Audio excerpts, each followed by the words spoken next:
Hello, everyone. My name is Catherine Ferreira. I am the host and owner of Gem and Me. I want to take the time today to introduce myself. Who am I? I'm a young, proud, first-generation Latina born and raised in Washington Heights.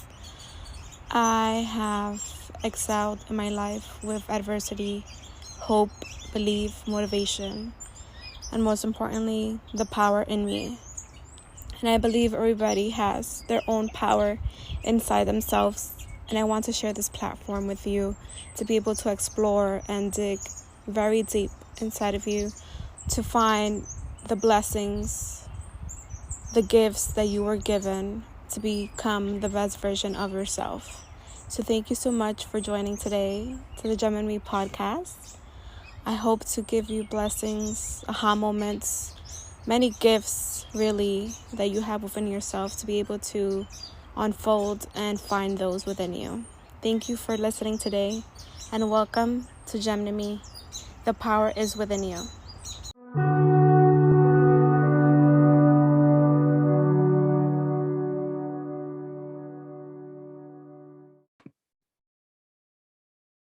Hello, everyone. Welcome to Gem and Me, the podcast. Today we have an amazing leader, mentor, friend, powerhouse Latina that I love and adore, and I really appreciate her being here today. Her name is Dr. Damary and Bonilla Rodriguez.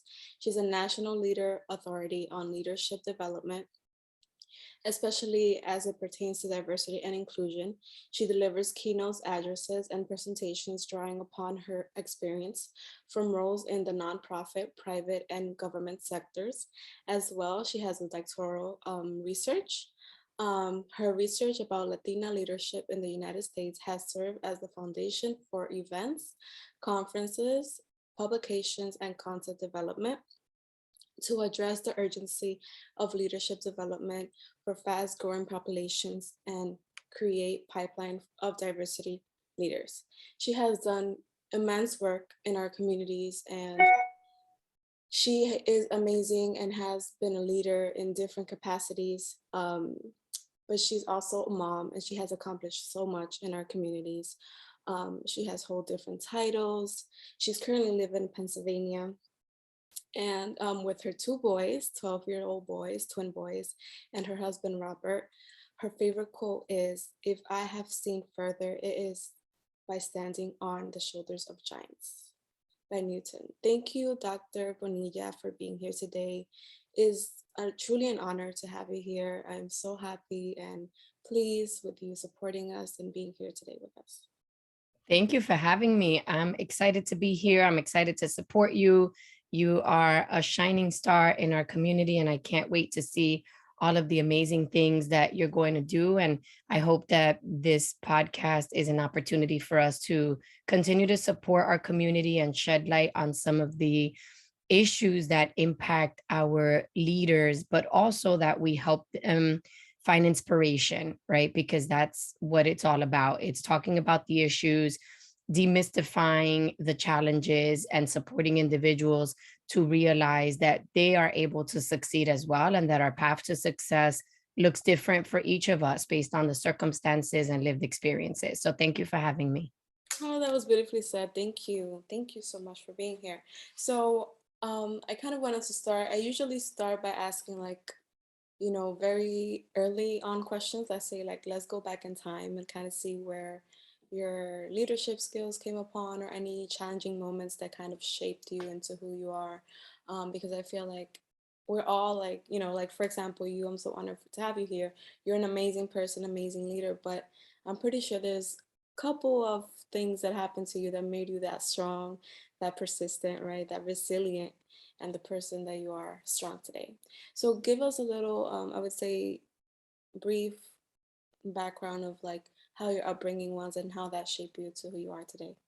Yeah, absolutely. It's interesting. I was in a coaching session yesterday and talking about the sense of urgency that I feel to encourage others, to motivate others, to really propel others to leadership, because there's such a need right now for individuals to find that within themselves. And the the coach said to me, the sense of urgency that you feel is based on what you've gone through and the fight that you've had to overcome to be in the spaces where you are, right? Right. And so you're absolutely right that those experiences mold us to be where we are. And sometimes you see an individual at a public event, or you read about them, or you read their bio. And, one of the things I love is that you broke down a bio into the story, right? To tell my story versus this untouchable document that sometimes we read or hear about people that makes us feel like they haven't been through anything or they're amazing, and we're born that way. And that's not true. We all have to overcome challenges. And so for me, I'm the eldest of three sisters, and we lost our mom in 1987 as a victim of homicide. She was 27. So, And yeah, thank you. And that was definitely a changing moment, what we call those butterfly moments in our lives, where it can take you in any direction. If you use it for positivity, that's how you spin it, right? If you don't, then you can get stuck in a rut and you can go down a negative path. And I always say that I was born a statistic because I was born to a teen mom. She was 19. She wasn't married at the time, and had only been to high school. And so there wasn't a path to success, if you will. But knowing early on that education was important put me on the path where I am today. I was raised by my grandparents, who went to the first and third grade. I was born and raised in El Barrio in New York City, in the projects on the 13th floor, and I could see the East River from the window. And so those were some of the changing moments for me. What has been a focus area to push me in the direction of positivity on an ongoing basis, because you have to sort of recalibrate every time you have a challenge, is that I had two younger sisters who I was a role model for, still am, right? As mothers, as wives, as societal leaders. And so my sister is an LCSW, and she works for Child Protective Services in New York, where she's a supervisor. And then my other sister is a sergeant in the NYPD. And so we've all ended up following the path of supporting people, that's right? And great. that, I think, is molded by our experiences and our challenges. Wow, that's so powerful. Thank you so much for sharing. And I'm sorry you went through that, with your mom and your sisters. I'm a big sister too, so I could resonate in taking on um, responsibilities and growing up Yeah. so fast that you have to support yourself, right? In this instance, Yeah. it was obviously very tragic for you. So um, that was hard, but I'm so glad you guys turned it around. You guys are all amazing and making an impact in your community, and it's so true, like those adversities and things that happen to you kind of mold you and to become stronger, right, and Yeah. be there for others. But it is a choice. It is a constant choice. And so right now, actually, I was talking to my husband last night, and right now I'm in the realization that on the 24th of July, it'll be 35 years since my mom passed away. And so there's this constant space of reflection, and sometimes those tragedies or those challenges resurface, right? Like a milestone anniversary. And on the one hand, it is sad when you think about all of the things that she's missed out on: a wedding and childbirth and graduations and experiences and challenges, when you feel like I need a mom, right? But it is a constant decision to say, okay, what am I going to draw from that pain, from that tragedy, from that challenge? And how am I, to your point, going to turn it around for good? And how can I use this experience to help others? Because other people are experiencing pain and tragedy and challenge. And that's why I do the work that I do as Director of Leaders of Color New York. And we're proud to have you as one of our 2022 fellows, almost graduating from the program in a couple of weeks, because it provides an opportunity for me to support and mold other leaders and say to them, when they come back and say, I'm not sure if I can complete this program, I'm overwhelmed, and say to them, I know what that's like. I've been through it. I'm going through it. This is part of life as a leader of color, as a woman who is leading, as a Latina who is leading, right? So it helps me connect with other individuals and put my pain to work in purpose driven work. Wow, that's amazing. Yeah, definitely. Thank you so much, Annie. I'm so excited for graduation. Um, it's been a challenging, I would say couple of months because of all the changes, my job and everything else. I haven't really been in the right space. And then I was like, oh, this is perfect. Like this is what I needed. So it was like a transitional moment for me, like right in the Yeah. between of the program. So I've been there, I've been sad, I've been happy, but now Yeah. I'm like more happy, that, it flew by, honestly. I feel like it flew by. But thank you so much for like your support, your devotion to the work and showing up, even though, you're going through like so much and you all have also have tons of hats. So thank you so much for being there for My us, pleasure. and showing up always with your best smile and attitude. It takes Thank a you. lot. Thank It takes a you. lot. So you're seen and appreciated. Oh, I appreciate you back. Thank you. Thank you. I wanted to ask you, what would you say to your younger self now as an adult and as a powerhouse Latina? That is always a great opportunity to reflect. So thank you for asking the question. I would say that it's all going to work out to my benefit. And I'm still saying that to myself. And so to your point about the challenges you have faced, I love that you were also able to go through the emotions, but then say to yourself, this is a chance to reinvent myself. This is a chance to figure out what I can do. Right. And so those are all lessons that we're learning as adults that I would have loved to know earlier on as a 15-year-old, right? I would love to have known challenges are Yes, opportunities to reinvent yourself, and it's all going to work out for you. And you're going to be able to use it to help others. exactly. Yeah, everything happens for a reason and everybody comes to your life for a reason. Yes. And if we would see like life as an opportunity, like you said, things come up and you're like, oh, why is this happening to me? Like, and then you're like, wait, there's an opportunity here to learn something, to become Yes. stronger or to pivot somewhere else or, um, but yeah, it's great to learn it early on. I feel like I'm blessed that I'm here right now. Um, you know, it's a journey, but you have to make that choice every day to like continue Yes. the journey because it's not like you get to this peak state that you kind of have everything figured out. You have blue days, good days, and you're like, okay, I have to figure it out and kind of. Yes. And even when you have achieved levels of leadership, levels of public recognition, titles, and have seats at decision-making tables, you still have those blue days, right? And so for me, it's a constant it's a constant reminder, right? It's a constant reminder that I don't have the opportunity to sit back.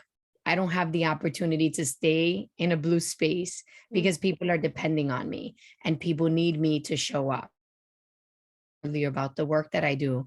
And so I would encourage individuals and even have said to my younger self, others depend on you, but using that not as a negative space because it can be exhausting as a leader when people depend on you, but using it as an opportunity to influence, as an opportunity to shift the dynamics in community. And the way that I have always been able to reframe situations is through access to education. Interestingly enough, I wanted to be a lawyer growing up. And I still, I still think about it and say, maybe I'll still go to law school, right? I have time. They say you can do everything, you just can't do it all at once. And so I still have some time. But I always wanted to be a lawyer because I wanted to defend people and I wanted to speak up for people. And I was not able to afford You'd be a to great go to lawyer. law school because it was expensive to go to law school and not work, right? When you think about individuals, family dynamics, a socioeconomic status, right? Financial situations, being raised by my grandparents, having to figure out higher education on my own, I was not able to go to law school and not work. And you had to go to law school in your first year and not work. And I had to be able to access higher education and work, which is the case for a lot of individuals, Yeah. right? And particularly for first generation people who are accessing higher education. So all of those dynamics are important. So I made a decision to just stay in school. I went to college, I earned my bachelor's degree, I went on and earned a master's. I went on and earned a certification. And then I learned about the opportunity to pursue a doctoral degree. And right now, less than 4% of Latinas in the United States have a doctorate, right? And so I was able to pursue leadership, executive leadership, and education, which were areas of interest to me that also, in some ways, connected to law and defending people and definitely speaking up. And I was able to pursue my degree in a program that focused on social justice. And so everything just kind of came together, right? In a way that, as you said earlier, like everything happens for a reason and people come into your life for a reason. And I believe that as well. It was the right time, it aligned. And I had the opportunity to contribute to scholarly research about Latina leadership in the United States. And the thing is, I didn't love research. I wasn't excited about it. It was kind of boring, to be Yeah. honest. But I found my space because I found that, one, there's different kind of research. There's quantitative research where you're looking at numbers and statistics, and that is important to tell the story. And Yes. then there's qualitative research, and I identify as a qualitative Okay. Me researcher, too. right? Yeah, it's it's what we're doing right now. It's being able to pull knowledge and information and craft a narrative from people's experiences. And then I saw myself, I can do this. I can contribute. There's a need for what I'm doing. And as you mentioned in the introduction, my research has been used widely. I was presenting my research in Hawaii for the Board of Hispanic Caucus Chairs a few years ago, and a young lady was in the audience. She was at the University of Hawaii as a student, and she said, "I'm just here because I read your dissertation and I wanted to meet you." And I Wow. was like, "Wow!" Right, in Hawaii, that was pretty neat. Okay. And in other countries as well, I've received messages from professors that use it in their class syllabus, and they refer to it because it was very basic knowledge collected across the country in a short time frame. I mean, I was expecting my twins and I was working on my doctorate and I was working full Wow. time, and in a short time frame over 300 Latinas responded to this survey, which was a testament to Latinas wanting to be heard, wanting to share their story. And that was over 10 years ago. And we've only seen that elevated, right? Your podcast is an example of young Latinas saying, I have something to share. I have, individuals that I'd like to highlight and share their story because I think it will motivate others. And here you are. And that's why I'm happy to be part of this and support you and partner with you however I can to help elevate your voice, because your work is elevating others. And so, when we think about the opportunity to lead, it comes from, as we've stated, making that conscious decision to turn tragedy, pain, stress, and challenges into action, into positivity to support others. It comes from access to education. That's not the same for everybody. For somebody it's college, for somebody it's technical school, for somebody it's informal education through webinars and online courses and working with coaches and sponsors and mentors. So whatever education looks like for you, to continue to learn and grow and pour into yourself, to be able to lead and to give to others, that's what you should access, right? So we should not have this one off approach that says this is how you educate yourself, this is how you develop as a leader. And all of those aspects are key to ensuring that we have a voice in communities of color to overcome the societal challenges that we're seeing front and center, like voter disenfranchisement, like health disparities, like, food justice issues, and so many real issues that families are dealing with, that our grandparents and our older generations are not able to combat because they don't have those tools that we have. So, I hope that this conversation will give somebody a call to action and a sense of urgency of what is your fight. Sometimes we can fight together, sometimes your fight is different, and we support each other, but finding your fight to make a difference in society. Thank you so much for illustrating that. You said you dropped many gems, but I really want to highlight, the importance of education and how that looks different for everybody, right? The point is to like elevate each other in community. I feel like we hear and we learn in community, and Yeah. elevate everybody, around us. And that's kind of what Gem and Me is trying to illustrate, is like, bringing a community to learn, and from our speakers, from me, from each other, right? And empowering each other. And I feel like education is the way to elevate our generations, right? Our past generations to some extent, right? Maybe not our grandparents or things like that, right? But maybe the younger generations that can be parents in the future and be better parents, be better individuals for themselves and for their kids. Um, so I feel like we have a lot of work to do, and Yeah. it's great that you segue into that access to education. I feel like not everybody has the access to, let's say, higher education like we did. I mean, we had the privilege to exercise. It's hard, right? I know you mentioned you were, having your twins and doing your doctorate and all that stuff. And praise to you, because I did my master's and I work full time, and I was like going crazy. I imagine just having kids or making kids while you're doing it. So that's insane. You're a superstar. Um, Thank you. And that's just a testament that if you put your mind to it, you can do it. Now, I will not tell you it was easy, just like your master's, which is a great accomplishment. And I celebrate that. You have times along the way where you're not sure you can do it, right? You say you were going crazy. You do, because you're juggling things and you're pushing yourself. And, there were days that I sat in my bathroom at the edge of the tub and cried and wanted to give up. But the importance there is to have a support network, right? My husband would come in to the bathroom and stand there and say, "Did you cry? Did you get it out? Now get up and go back. Go do the work, go do the research." And there were times that I thought he was being mean or he didn't understand, right? Because, well, I'm the one that's doing the work.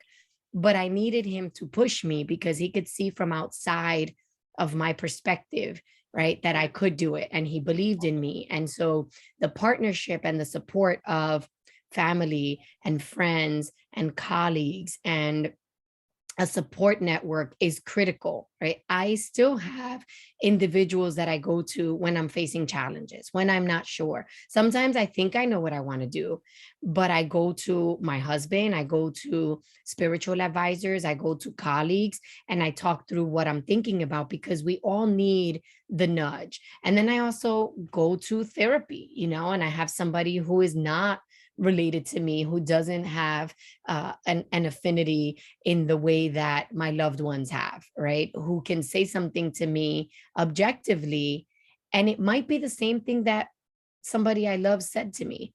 And I believe them, but deep down I'm thinking, is it because they love me? Right? Is it right. because they want me to feel They're good?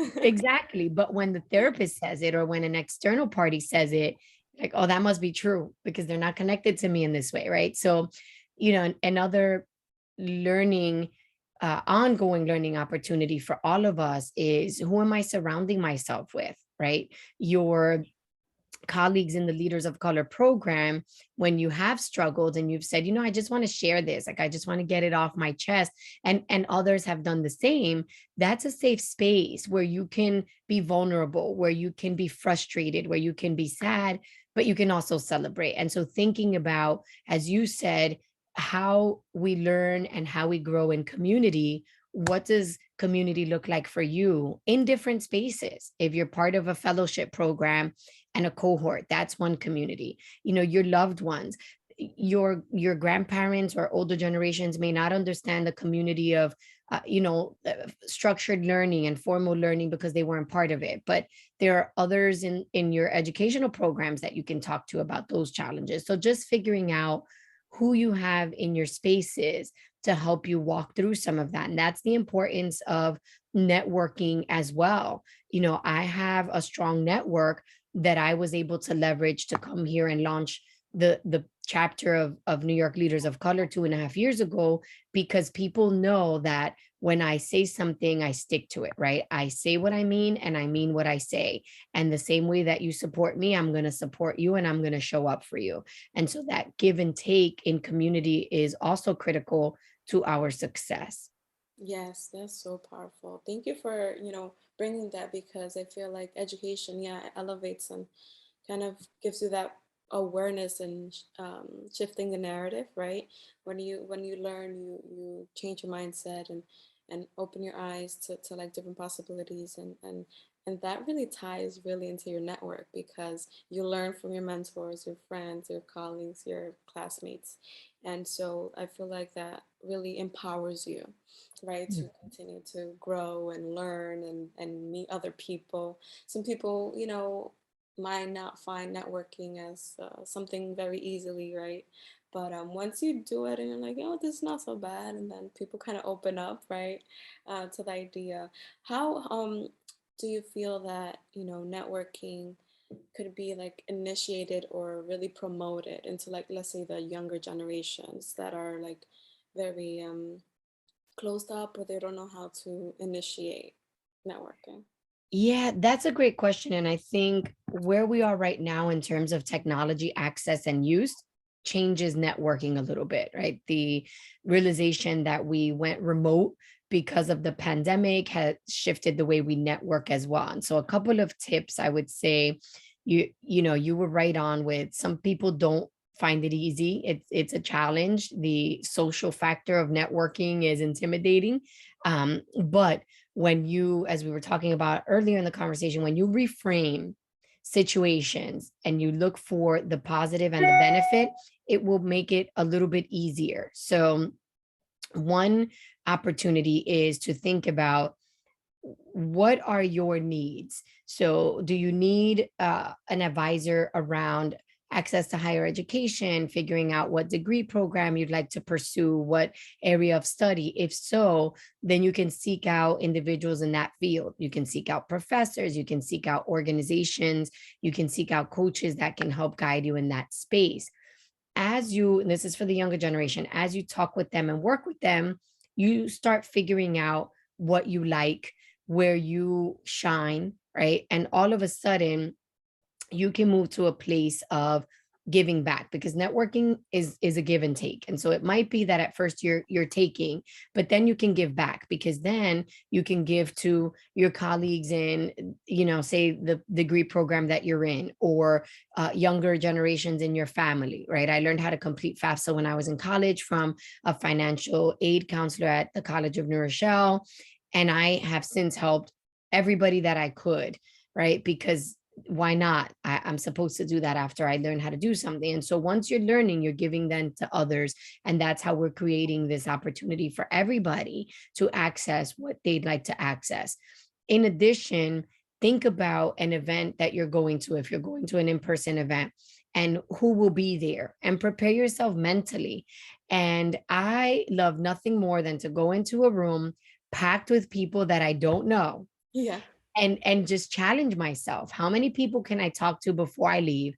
How many people can I get to know, where they work, what they do? How might we be able to collaborate? So you might start off as learning and taking from individuals, and then you move to a space even before you've achieved any level of visibility and leadership titles, but you will be able to move to a place where you're also giving. And then as you climb that ladder, you find yourself giving even more, because I often get requests on LinkedIn from individuals, younger individuals, say, can I talk about this with you, or can I talk about that? Can I ask about research? Can I ask about a doctoral degree? And I never say no. Even, I mean, you said I wear many hats, and I do. I'm an elected and appointed official in Pennsylvania. As you said, I'm a mom to 12-year-old twin boys who have a busy schedule of their own with sports and scouts and all of their activities. And I'm a wife, and I'm a sister, and I have all of these responsibilities. But I never say no, because you never know what you can pour into somebody in a 15-30 minute conversation. And you never know where they're going to go, and how later on you'll be able to collaborate and partner, and what you can get back from them down the line. Right. So I always say to somebody, I'm really busy. I can't talk with you until this time frame. Does that work for you? And if so, let's look at dates. And it might only be 15 minutes, or it might be 30 minutes. So let's be very pointed. But email works well for me. Text message works well for me. I'm happy to dedicate more back and forth in those capacities, right? So just knowing what you need, what you're able to offer, how you might be able to collaborate, and then being mindful and respectful of a give and take. That if right now you're taking information, it doesn't hurt to send an email thanking the person that's supporting you. It doesn't hurt to send a thank you card, or to recognize people in ways that, while you're not able to give knowledge maybe at this time, you're able to give in other ways. And there's that give and take. And you develop relationships over time. And then when you are able to give back knowledge or in other capacities, it's full circle and it comes back. But there's such a power in networking. In terms of virtual networking, those opportunities to reach out to people and check in, right? Making sure that you go on LinkedIn and you periodically send a message to individuals, because what's the point of having 5,000 connections if you never actually connect, right? And I use the birthday reminder as an opportunity to check in with somebody and say, happy birthday. By the way, how are you? What are you working on? Or if I see that somebody posted a job or something that stands out to me, I'll reshare it and then I'll message them and say, that was a great post, or I reshared your job. How's everything going? And there are times when it comes back that they're working on a great project, or they've published an article or a book, or they have an event, and I can participate or get my fellows an opportunity to participate or connect them to somebody that will maybe not return immediate for me, but for somebody, right? There's always movement and things happening. So wearing that hat will help facilitate the outreach to a complete and total stranger, or to somebody whose profile may seem too high for you to reach out to. That Mm, happens to me too. But you have to push through the challenges and reach out to people. And sometimes you may have more to offer them than you realize. mm. That's deep. Thank you for kind of highlighting that. I feel like, you know, it's intimidating, like you initially said, but I Mhm. feel like if you just do it, you never know. Like maybe they won't respond right away, but if you follow up, they're busy or whatever it is. And the worst they could say is like, I'm too busy, but like, thank you for, allocating time to like show up and be there, because I feel like it's hard, and it also discourage younger generations who are trying to reach out, trying to grow, and if they don't see any feedback, or they're like, okay, like they're not Mhm. going to reach out to me, or they're not going to be available, or like kind of shifting that narrative, like, no, we're supporting each other, I'm here even though I'm wearing 1,000 hats, you can count on me, and I can give you some insight and pour into you. And it's so important, and especially in the education, I feel like that kind of motivates and mobilizes the education and the insight in our community. And I feel like you're an education leader. As you said, you have been in the education sector for many years now. What strategies would you say that you utilize to kind of mobilize communities in education?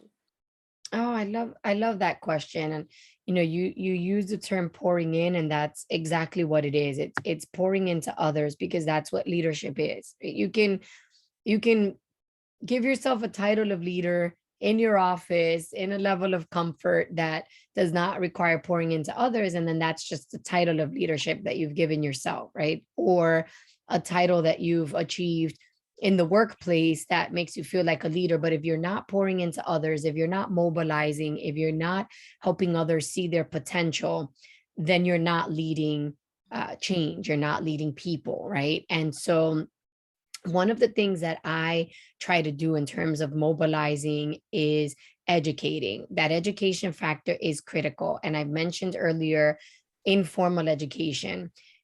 People do not know what they do not know, right? That's theory. There are theoretical frameworks that talk about the realization shifting when you realize what you don't know.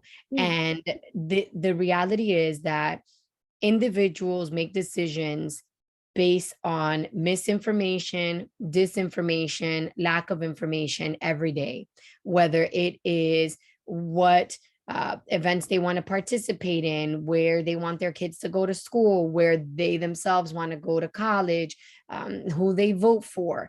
mm, So, one of the things that I do is try to provide education for wide groups of individuals, right? Just broad education, whether it's through my social media platforms, whether it's through opportunities such as this one to join podcasts and shed light on issues and share resources and create a call to action for individuals.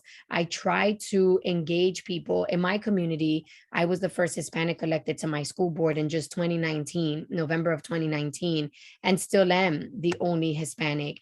And so one of the things that I do is try to remind individuals in the community, whether I'm in the Boy Scouts talking to parents of other scouts, whether I'm at karate talking with other parents there, whether I'm at the supermarket and somebody will recognize me and ask me, are you on the school board?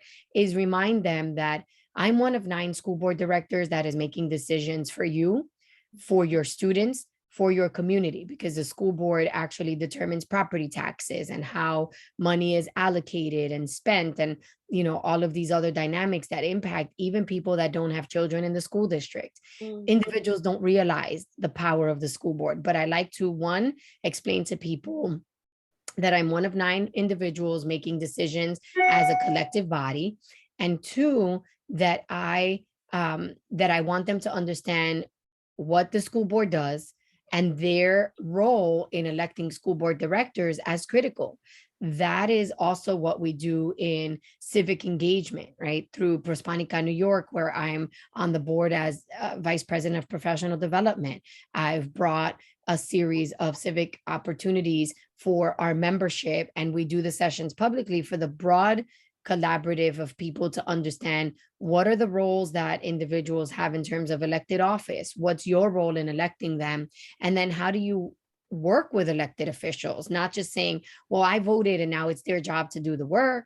It takes all of us, right? So in terms of mobilizing, whether it's related to issues of education in terms of what students are learning, or are we hiring diverse teachers, or are we promoting diversity in the education sector, or whether it's elections, or whether it is access to healthcare and all of these other issues that I mentioned in the beginning of this discussion. It is important that we mobilize, and mobilizing happens through educating our community broadly and widely. Mobilizing happens through talking with individuals and helping them see the relevance to their life, and helping them find a call to action that says, you know what, I need to help register other people to vote, or I need to attend more educational and informational events so that I'm learning more, or I need to show up to school board meetings. That to me has been a win, to get individuals that weren't participating in school board meetings to participate, with the knowledge that they're going to better understand processes, they're going to better understand what we do there, and then they'll feel more compelled to engage, as well as learn who to go to if you have a problem, right? So that you're not saying, nobody's helping me. Well, are you going to the right people? Are you following the right process?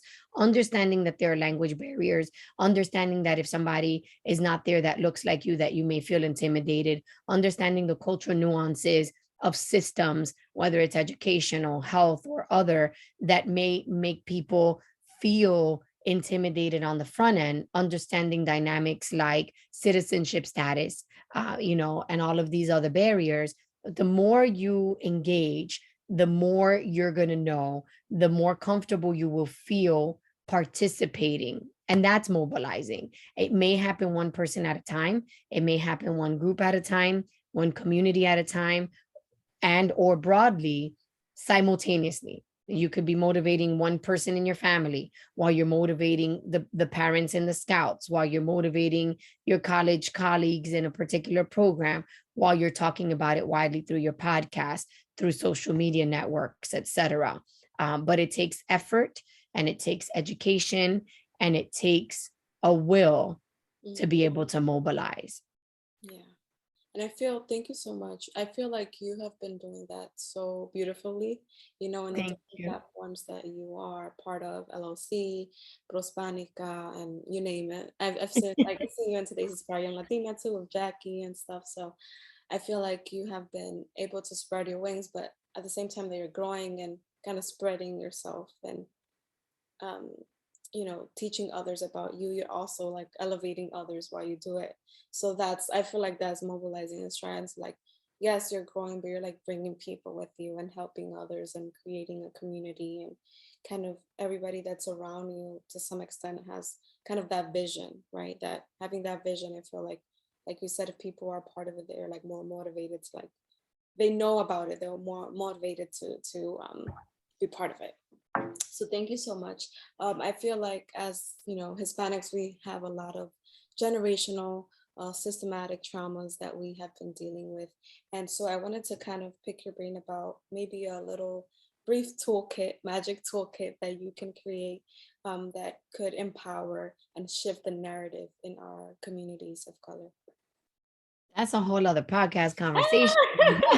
Very briefly, I know it kind of opens up to like so much opportunity, but kind of Yeah. briefly, like different, toolkits that you think could be part of like that change. No, that's great. A couple of things that I would put in such toolkit would be webinars, whether it's through professional networks like Prospanica and and Alpha and Unidos and all of these organizations that are serving the Latino community, Latino professionals, finding opportunities to participate and engage in conversation that is going to open your eyes to what is happening, open your eyes to resources that are available, and broaden your network all at the same time.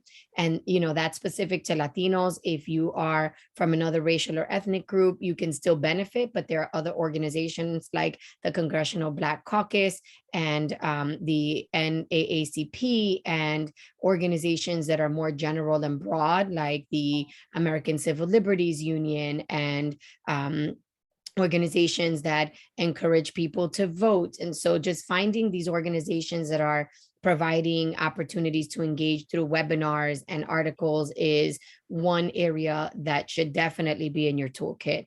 Taking the time to read, whether it is articles, whether it is books, is also an opportunity. As you mentioned, I'm a co-author on Today's Inspired Latina. I was in volume 2. There are now, over 10 volumes and a huge network and opportunity for individuals to read books.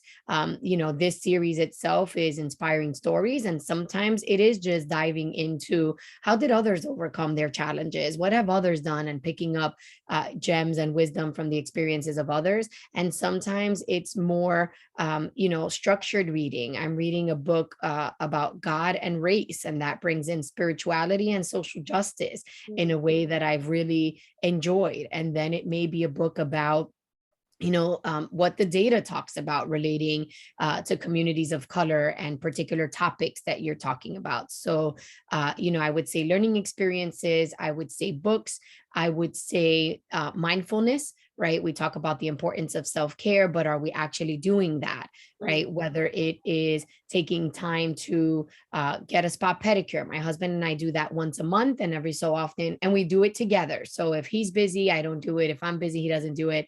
And we just did it on Monday, and we did go over the 1 month time frame. And I always leave there so relaxed. And I said to him, if you go past the 4 weeks next time, I'm going without you. It was sort of a push to remind him that we have to take that time, right? So it might be a spa pedicure, it might be an activity, it might be, a daily walk, whatever it is that works for you to help ground yourself, to help you release some of the stress. In my coaching session yesterday, we were talking about physical stress relief, and, I clean to relieve stress. And that's great. It helps keep my house clean and it helps me de-stress. But recently, my husband has been pointing out, you're cleaning the bathrooms too much, right? That means I'm not necessarily relieving the stress in the way that it's normally helped me. So now I have to find other ways to de-stress. So I would say the toolkit is about education, it's about refueling, it's about de-stressing and decomposing, and it's about expanding your network. Wow, that's beautiful. I'm taking notes here.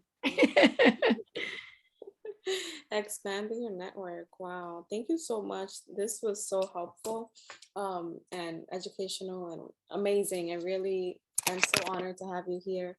And before you go, I wanted to kind of give you, so our organization, our movement is called Gem and Me, right? And it's called Gem and Me for the very reason that I feel like everybody has this gem and this power within them, and Yeah. that could also be fueled and guided by, you know, the higher power, whatever that means to, you know, anyone or to you. But what is, you know, your interpretation of like gem and me? Yeah, well, I love what you said, and that's why I signed on because I understand your vision and I'm definitely connected to it and behind it. And I appreciate that you created a safe space for anyone who does not have the same spiritual beliefs, right? I consider myself a believer. I believe in God. The upbringing that I've had in faith and God has really helped me overcome many challenges because there are times when you might feel like nobody in your world understands. And if you have some sort of spiritual grounding, for me it's God, for somebody else, you know, as you said, it's a higher power, it's whatever it is to you. Spiritual grounding is critical. You know, it's an opportunity to draw deeper than you ever have when you feel like there's no light. And all of a sudden you find that, right? And I do agree that there is a gem inside everyone, and that's why I am committed to showing up and to supporting individuals to find that gem, if you will, to find their power and their space to have a positive influence in society. And I just want to point to the fact that that might mean at home. You know, sometimes I talk to stay at home parents, not just moms, but stay at home parents who do not necessarily find that they're influencing.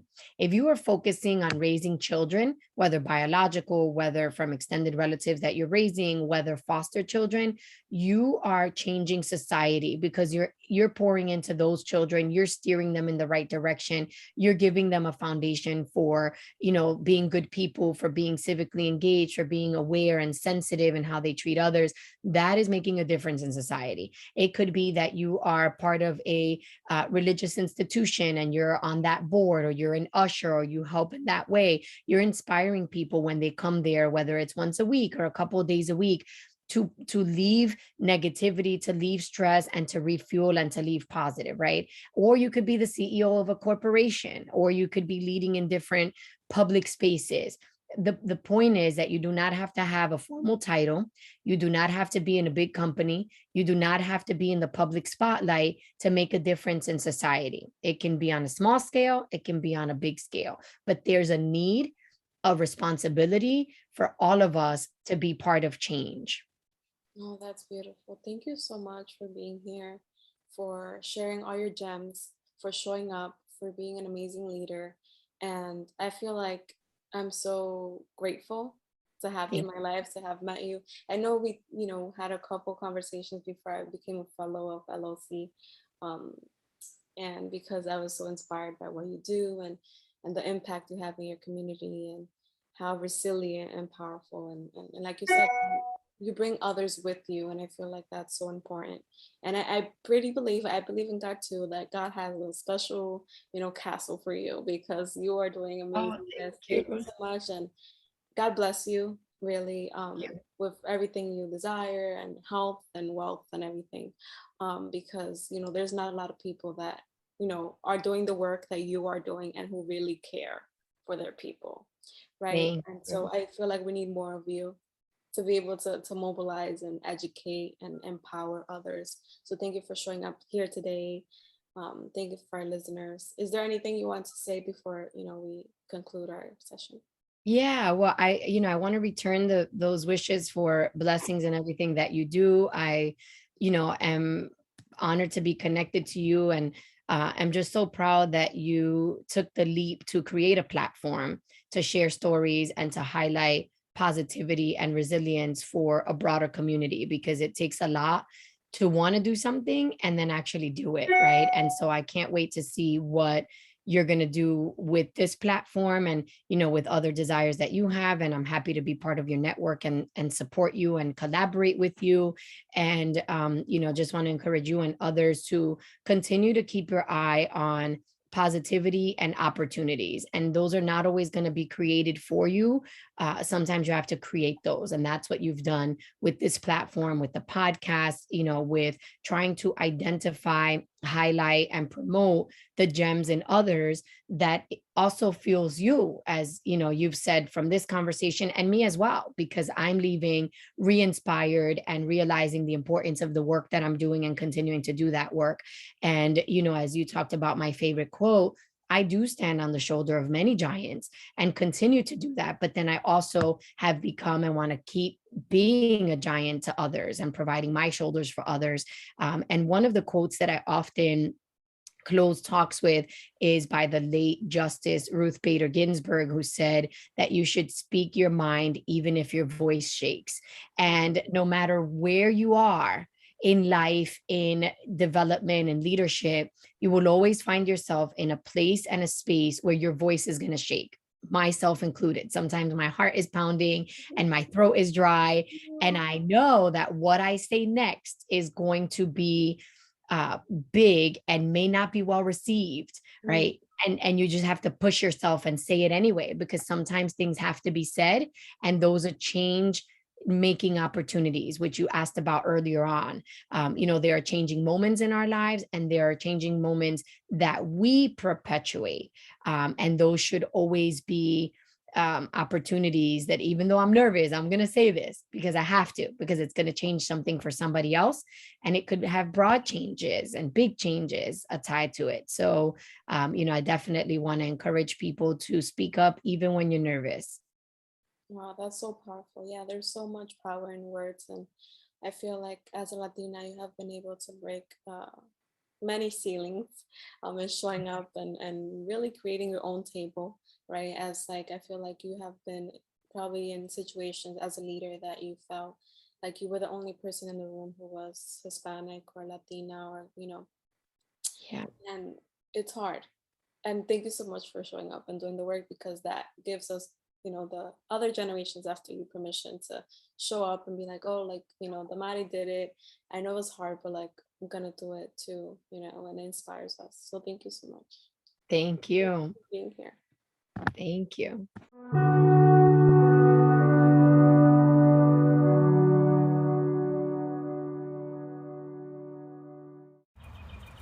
Hello, everyone. Thank you so much for listening to today's episode. I'm so grateful that you're here listening to my podcast, Gem and Me. I hope that you continue to share, continue to listen on very important topics that I discuss in my growth and journey to what is called life. I hope that you're able to learn and explore different values and things that you have within you. I really hope to serve as a support system and a community to those who need that inspiration in that community, because I know that I needed this, I still do, but like growing up, I feel like I needed something where I can, see the examples and have a support system. So I hope to serve as such. Thank you for listening and have a great one.